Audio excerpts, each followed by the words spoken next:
Salut et bienvenue sur notre chaîne YouTube CBO Group et aujourd'hui on se retrouve pour l'essai du Can-Am Maverick X3 XRS. Et si tu ne l'as pas déjà fait, n'hésite pas à t'abonner à cette nouvelle chaîne YouTube en cliquant sur la petite cloche pour recevoir des notifications à chaque parution de vidéo. CBO Group va diffuser au moins une vidéo par semaine à partir de maintenant, donc surtout n'hésite pas à t'abonner. Allez, on commence par JP, donc JP est le représentant Can-Am chez CBO Group. Donc est-ce que tu peux nous parler de cette machine qui est une machine plutôt de compétition, j'ai l'impression qu'on a juste derrière nous. Donc le Maverick X3 est sorti depuis maintenant 3 saisons. C'est une machine qui a été développée pour le marché, surtout le marché américain et nord-canadien, qui est réservée chez eux pour les grands espaces dans toutes les conditions climatiques. Alors en France et dans le reste de l'Europe, c'est un véhicule qui est non homologué, donc qui est réservé à la compétition. On ne peut pas rouler sur la voie publique avec. Par contre, on peut rouler sur tous les sites autorisés, les circuits autocross et toutes les manifestations sportives rattachées à la Fédé automobile, avec certaines dérogations suivant les week-ends. D'accord, donc ça c'est une machine, tu l'achètes en magasin. Est-ce que tu peux nous parler un petit peu du prix? Quel public tu vises quand tu vends une machine comme ça? Et voilà, bon, l'utilisation, tu en as un petit peu parlé, mais concrètement, que font les gens avec ça? Alors la grosse clientèle du X3, en général, c'est des gens qui ont déjà fait du sport automobile. Ils viennent, ils ont fait de la piste, ils ont fait un petit peu de rallye raid ou ils ont fait du raid en 4x4.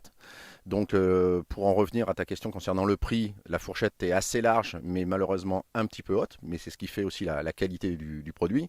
On va être entre 27 000 et 32 33 000 euros suivant les versions, les finitions et les options.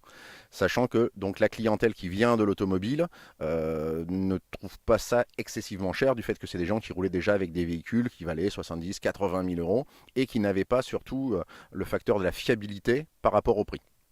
Merci JP pour la partie technique. On va passer à Blaise. Donc Blaise Abadi qui est pilote de motocross. Ça fait déjà plus de 20 ans que tu fais du motocross. Là pour la première fois aujourd'hui tu vas essayer un SSV de compétition. Tu t'attends à quoi? Et je m'attends à retrouver, comme en motocross, on va dire une 450 CRF, une 450 YZF. Voilà, une machine prête à la compétition. Moi, je suis novice dans cette catégorie-là, dans le SSV. Donc voilà, je m'attends à être dépassé par la puissance de l'engin, dépassé par tout ce que peut faire l'engin. Donc on va voir. Je m'attends quand même à avoir des grosses sensations. Et on verra si c'est comparable au motocross ou pas. Allez, on va voir ce que ça donne sur la piste.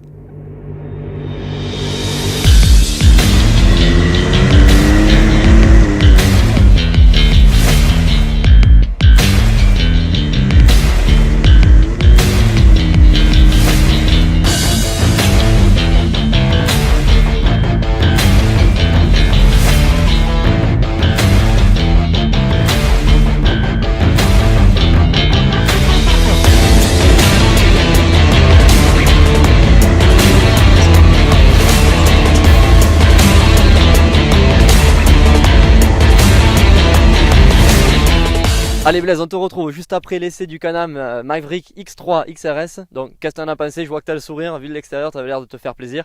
Mais dis-nous un petit peu les sensations et raconte-nous dans quelle situation tu l'as essayé. Ouais, pour recentrer un petit peu, on l'a essayé dans une petite propriété privée avec un petit espace sous bois au bord des champs. Donc c'est vraiment pas mal. C'est vraiment, je me suis fait plaisir au guidon, au volant pardon, de cet engin.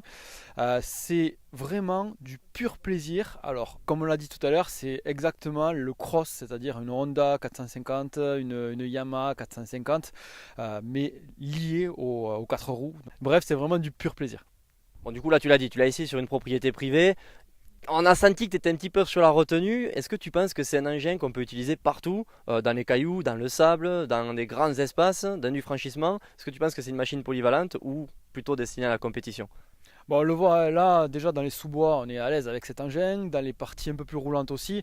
Donc je me vois bien dans des grandes prairies, dans des des grands espaces comme en Espagne par exemple. Là, ça serait vraiment du pur plaisir. On pourrait s'amuser, on pourrait exploiter l'engin un peu plus que dans des petites parties sinueuses.